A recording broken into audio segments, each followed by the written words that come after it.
Hello friends, welcome to my YouTube channel concept games. और आज की इस वीडियो में हम लोग पढ़ेंगे छत्तीसगढ़ में गुप्त वंश, जो कि बहुत ही इंपॉर्टेंट टॉपिक है एग्जाम पॉइंट ऑफ व्यू से। एग्जाम में यहाँ से क्वेश्चन आते ही आते हैं।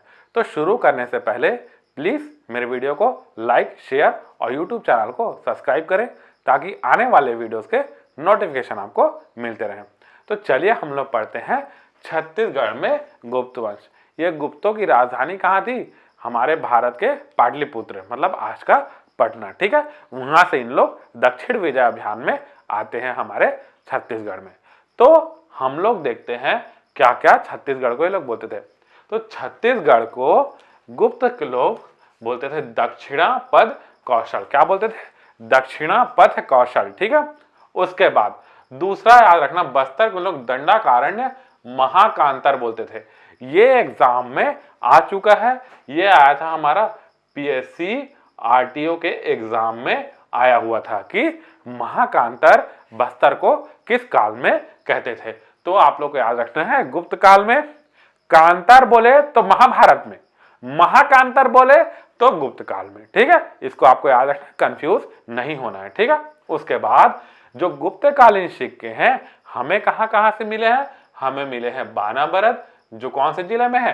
दुर्ग जिले में है। और दूसरा पिटाई वल से मिले हैं, जो कि हमारा रायपुर जिला में। ठीक है, अब हम लोग बारी बारी से शासकों को नाम को देखते हैं और उनके द्वारा किए गए कार्य को देखते हैं। ठीक है, तो सबसे पहले हम लोग देखेंगे समुद्रगुप्त। ठीक है, समुद्रगुप्त जो कि अपना दक्षिण विजय अभियान में निकले थे। दक्षिण विजय अभियान के दौरान इनका सबसे पहले सामना हुआ वाकाटक नरेश महेंद्र सेन से। किनसे सामना हुआ? वाकाटक नरेश महेंद्र सेन से इनका सामना हुआ और इन्होंने वाकाटक नरेश महेंद्र सेन को पराजित किया। कहां टिकने वाले थे जी महेंद्र सेन? छोटे से राज्य के राजा थे, और वो कहां? पूरे भारत के राजा थे। कौन? समुद्रगुप्त। इसलिए महेंद्र सेन समुद्रगुप्त से आसानी से पराजित हो गए। पहला ये हो गया। फिर उसके बाद जब वो आगे बढ़े अपने दक्षिण विजय अभियान में, तो इनका सामना किनसे हुआ? नलवंशी राजा व्यागराज से। ठीक है, तो नलवंशी जो शासक थे व्यागराज, वो भी इनके सामने कुछ नहीं थे, और व्यागराज को भी समुद्रगुप्त ने पराजित कर दिया। और पराजित करने के बाद जो समुद्रगुप्त थे, इन्होंने क्या उपाधि धारण की? तो इन्होंने व्याघ्रहंता की उपाधि धारण की।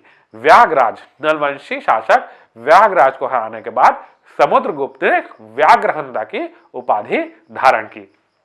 उसके बाद और क्या याद रखना है, ये जब दक्षिण विजय अभियान में थे ना समुद्रगुप्त, तो इन्होंने महानदी के तट पर डेरा डाला हुआ था।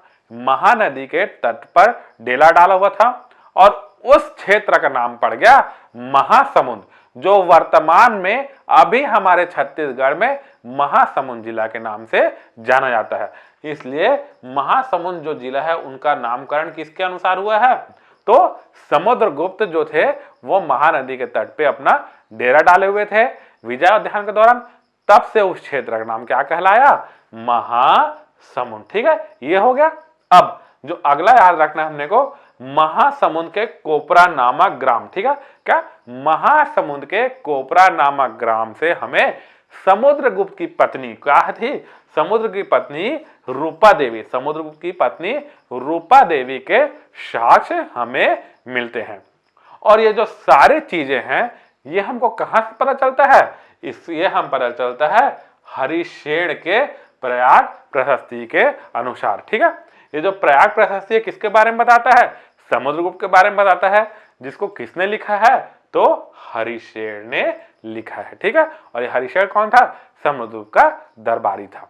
तो ये हो गया हमारे समुद्रगुप्त पूरे। अब उसके बाद हम लोग देखेंगे अगले शासक को, जो थे रामगुप्त। ठीक है, तो रामगुप्त का जो सिक्का था, जो रामगुप्त जो सिक्का चलवाते थे रामगुप्त राजा, वो हमें कहां से प्राप्त हुआ? छत्तीसगढ़ में बानाबरद से। कहां से मिला हमको? बानाबरद से। और ये बानाबरद कौन से जिला में दोस्तों? ये अपना दुर्ग जिला में। ठीक है, ये हो गया हम लोग का रामगुप्त। अब देखो आते हैं कौन है? चंद्रगुप्त द्वितीय। ठीक है, चंद्रगुप्त द्वितीय। इन्होंने अपनी पुत्री, ठीक क्या बोला, इन्होंने अपनी पुत्री प्रभावती, ठीक है, प्रभावती का विवाह वाकाटक नरेश रुद्रसेन से की। ठीक है, सोचो इतने बड़े राजा मात्र छोटे से राजा रुद्रसेन से अपनी पुत्री का विवाह कर दिए थे। ठीक है, ये हो गया हमारे चंद्र गुप्त द्वितीय। अब अगला हम लोग देखेंगे कुमार गुप्त। किसे देखेंगे हम लोग अगला? कुमार गुप्त। कुमार गुप्त जो थे वह रत्न जड़ित मयूर सिक्के चलाते थे। ठीक है, पूरे भारत में। तो कुमार गुप्त के रत्न जड़ित सिक्के मयूर वाले हमको कहां से मिलते हैं? हमें मिलते हैं आरंग से। कहां से मिलते हैं? हमें आरंग से मिलते हैं। याद करो, मैं आप लोग को बताया था महाभारत काल में, महाभारत काल में आरंग किसकी राजधानी थी? तो मोरध्वज की राजधानी थी। अब उसको हम लोग यहां से कोरिलेट कर देते हैं। अगर आरंग में मोर मिला था तो आरंग में ही मयूर सिक्का मिला था। ठीक है, तो ये याद हो गया आप लोगों को। कुमार गुप्त के रत्न जड़ित मयूर सिक्के कहां से मिले थे हमको? आरंग से मिले थे। और आरंग महाभारत काल में क्या था? मोरध्वज की राजधानी थी। ये अपने याद रखना है। और आरंग कौन से जिले में है? रायपुर में है। और आरंग से क्या क्वेश्चन बनता है? आपको बताया था कि मंदिरों का शहर किसे कहते हैं? तो आरंग को कहते हैं। और क्या क्वेश्चन बताया था आप लोग को कि जो आरंग है उनका प्राचीन नाम क्या था? आरिग नाम था। ये भी मैं आपको बताया था। और आरंग से महावीर जैन की भी हमको जानकारी मिलती है। तो ये सारे चीजें आपको आरंग से रिलेटेड याद रखना है, क्योंकि आरंग से क्वेश्चन आते ही रहते हैं एग्जाम में।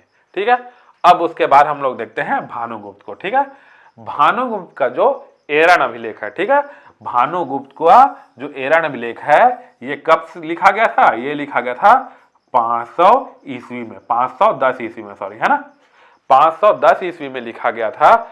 इसमें हमको सरबपुरी वंशी, ठीक है, छत्तीसगढ़ के जो शासक थे सरबपुरी वंशी, उनका वर्णन मिलता है। एक चीज और आप लोग यही याद कर लो कि जो एरन अभिलेख है जो 510 में लिखा गया था, इसमें सती के प्रथा के बारे में सबसे पहले हमें साक्ष्य मिलते हैं। ये भी क्वेश्चन आता है एग्जाम्स में, मैं आप लोग को यहीं पे बता देता हूं। ठीक है, उसके बाद ये तो हो गया हम लोग का सब चीज, राजाओं के नाम। अब देखते हैं हम लोग गुप्तकालीन स्थल छत्तीसगढ़ में कौन कौन से हैं। ठीक है, तो पहला तो है अपना मोस्ट इंपॉर्टेंट तालागांव। तालागांव का जो विष्णु मंदिर है वह गुप्तकालीन मंदिर है, जो कहां पे है? हम लोग का बिलासपुर जिले में है। ठीक है, और अगला देखेंगे हम लोग बरमकेला। बरमकेला कहां है? पुजारी पाली हो गया, पुजारी पाली। और वहां का जो केवटीन मंदिर है ये भी हमारा कहां है? ये भी हमारा कौन सा है? तो गुप्तकालीन स्थल है। और एक बात याद रखना, जो ये गुप्तकालीन स्थल है, सॉरी, ये जो गुप्तकालीन मंदिर है यह लाल ईंट से बने होते हैं। ठीक है, तो ये था हमारा गुप्तकाल या गुप्तवंश छत्तीसगढ़ में। अगर ये वीडियो मेरा आपको पसंद आया हो तो प्लीज़ लाइक, शेयर और मेरे यूट्यूब चैनल को सब्सक्राइब करें, ताकि आने वाले वीडियोस के नोटिफिकेशन आपको मिलते रहे। Thank you.